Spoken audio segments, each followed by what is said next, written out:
ಹೇ ನವಯುಗದ ತಾರೆ, ಈ ಬಡ ಜನರ ಮೇಲೆ ಏಕೆ ನಿನ್ನ ಪೌರುಷದ ಅವತಾರ? ನಿನ್ನಂತ ದರ್ಪ ತುಂಬಿದ ಹೆಣ್ಣಿಗೆ ತರ್ಕಕ್ಕೆ ಕೀಳಿಸುವ ಏಕರೂಪದ ಮುರಾರಿ ಕರ್ಣ. ಏಯ್ ಬಾಯಿ ಮುಚ್ಚೋ, ನೀನ್ ಯಾರೋ ನಡೆಯು ಬಂದಿದೀಯಲ್ಲ, ನಾನು ಯಾರು, ಈ ಊರಿನಲ್ಲಿ ನಮ್ಗೆ ಏನ್ ಕಿಮ್ಮತ್ತಿದೆ ಅಂತ ನಿನ್ಗೇನಾದ್ರೂ ಗೊತ್ತಿದೆಯೇನೋ? ಅದನ್ನು ತಿಳಿದುಕೊಳ್ಳದೆ ಬಾಯಿ ಬಂದಾಗೆ ಮಾತಾಡ್ಬೇಡ, ಹೊರಟೋಗೋ ಇಲ್ಲಿಂದ. ಹೋಗು ಎಂದು ಬಂಡಾಯ ಕೊಚ್ಚಿಕೊಳ್ಳುವ ಹುಚ್ಚು ಎಣ್ಣೆ, ಕಣ್ಣು ಮುಂದೆ ನಡೆಯುತ್ತಿರುವ ಅನ್ಯಾಯ ಕತ್ತಲೆ ಕಂಡು ಬಿಟ್ಟು ಹೋಗುವುದು ನಮ್ಮ ಧರ್ಮದ ನುಡಿಯಲಿಲ್ಲ. ನಿನ್ನಂತ ದುರಹಂಕಾರ ತುಂಬಿದ ಹೆಣ್ಣಿಗೆ ಸಂಸ್ಕೃತಿ ಕಲಿಸುವುದೇ ನಮ್ಮ ನಾಡಿನ ಸಂಸ್ಕೃತಿ.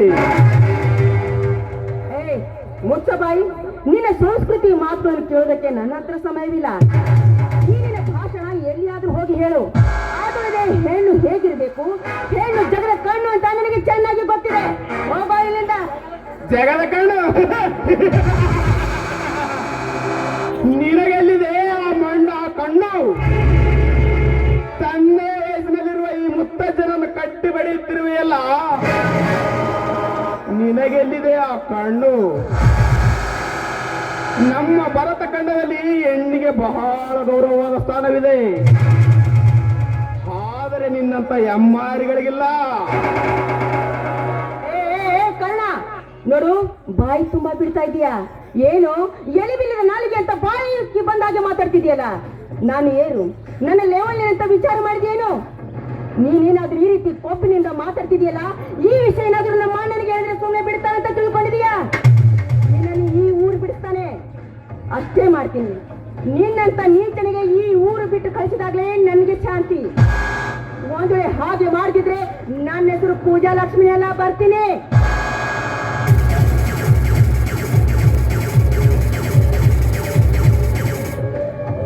ಹೋಗು, ಹೋಗಲೇ ದುರಂಕಾರದ ಎಣ್ಣೆ ಹೋಗು. ನಿನ್ನ ಹಣೆ ಬರದಲ್ಲಿ ಆ ಬ್ರಹ್ಮ ಅರ್ಥವಿಲ್ಲದ ವಾಣಿಯಾಗಿ ಸೃಷ್ಟಿಯಾಗಿರುವಾಗ ಯಾರೇನು ಹೊಣೆ? ಆಫ್ಟರ್ ಆಲ್ ಜುಟ್ಟು ಹಾಕಿದ ಹೆಣ್ಣು ನೀನು. ನಿನಗೆ ಅಷ್ಟೊಂದು ಕೊಪ್ಪು ಇರಬೇಕಾದರೆ ಇನ್ನು ಮೀಸವತ್ತ ಉತ್ತರ ಕರ್ನಾಟಕದ ಗಂಡು ನಾನು.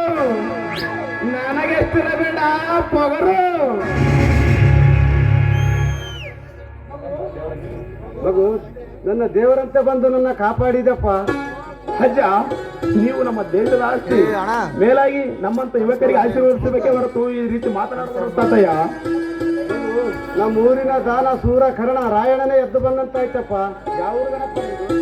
ತಾತಯ್ಯ, ನೀನು ಹಾಗೆ ದಾನ ಧರ್ಮ ಮಾಡಿದ ರಾಯಣ ಬೇರೆ ಯಾರು ಅಲ್ಲ ತಾತಯ್ಯ, ಬೇರೆ ಯಾರು ಅಲ್ಲ, ನನ್ನ ಸ್ವಂತ ದೊಡ್ಡಪ್ಪ. ನಾನು 18ನೇ ವಯಸ್ಸಿನಲ್ಲಿರುವಾಗ ಸೈನಿಕ ಪಡೆಯ ನಾಯಕನಾಗಿ ಸೇರ್ಪಟ್ಟು 16 ವರ್ಷಗಳ ಊರಿಗೆ ಬಂದಿಳಿದು ನೋಡಿದರೆ ಮುರಿದು ಹೋಗಿ ಬಿಟ್ಟಿತ್ತು ನಮ್ಮ ಸಂಸಾರದ ಗೋಪುರ ತಾತಯ್ಯ. ನಮ್ಮ ಮನೆಯನ್ನು ಯಾರೋ ಸುಟ್ಟು ಹಾಕಿ ಬಿಟ್ಟಿದ್ದರು. ಈಗ ನನ್ನವರು ಎನ್ನುವರು ಯಾರಿಲ್ಲ ತಾತಯ್ಯ, ನನಗೆ ಯಾರು ಇಲ್ಲ. ಚಿಂತಿಸಬೇಡಪ್ಪ, ನಿನಗ 3 ತಮ್ಮದರು, ಒಬ್ಬ ತಂಗಿ ಕೂಡ ಇರುವಳು. ಏನನ್ನು ಹೇಳ್ತಿರು ತಾತಯ್ಯ? ನೀನು ಹೇಳ್ತಿರು ಸತ್ಯವೇ? ಅವರಿದ್ದೀರಿ ಅಂದ್ರೆ ನೋಡೋಣ ನಡಿ ತಾತಯ್ಯ. ಇಲ್ಲಪ್ಪ, ಅವಸರ ಮಾಡಬೇಡ. ಆ ಶ್ರೀಮಂತ ನಾಗಪ್ಪ ಚಾಕಿಲಿಂದ ಚುಚ್ಚಿ ಚುಚ್ಚಿ ಕೊಲೆ ಮಾಡಿದಾನಪ್ಪ, ಬಡ ಭಿಕಾರಿ. ನಾಗೇಗೌಡ, ಊರಿಗೆ ನಾನೇ ಸೂರ ಎನ್ನುವ ಸೊಕ್ಕು ಮುರಿದು ನಾವೇ ಶ್ರೀಮಂತನಮ್ಮ ನಿಮ್ಮ ಸೊಕ್ಕಿನ ದರ್ಪಕ್ಕೆ ನಿಮ್ಮ ಪಕ್ಕ ಕತ್ತರಿಸಲು ಬಂದಿರುವೆ ಈ ಊರಿಗೆ ಯಮಧರ್ಮನಾಗಿ.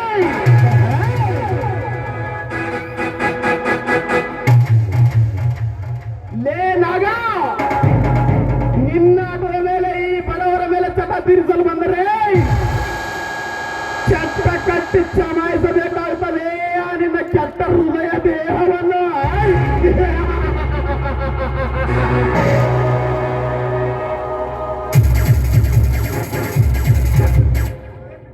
ಲೇ ಭಿಕಾರಿನಾಗ, ಹಣದಾಸೆಗಾಗಿ ಅಡವೆ ಎತ್ತ ತಾಯಿಯನ್ನು ತಲೆ ಹಿಡುವ ಸನ್ನಿವೇಶ ತಂದು ಒಡ್ಡಿಕೊಳ್ಳಬೇಡಲೇ ಮಗನೇ. ನಾನೊಬ್ಬ ಈ ಊರಿಗೆ ಮೊದಲನೇ ಹೆಜ್ಜೆ ಇಡುವುದು ಮಾಡುವುದರೊಳಗಾಗಿ ಲಜ್ಜೆ ಎನ್ನುವ ಹೊಲಸು ಶಬ್ದ ನಿಮ್ಮ ಬಾಯಿಂದ ಕಿತ್ತು ಹಾಕದಿದ್ದರೆ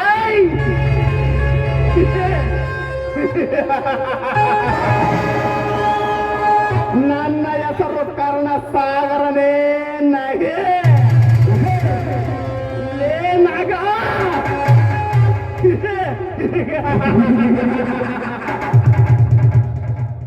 ಮಗನೇ ಬರ್ತೀನಿ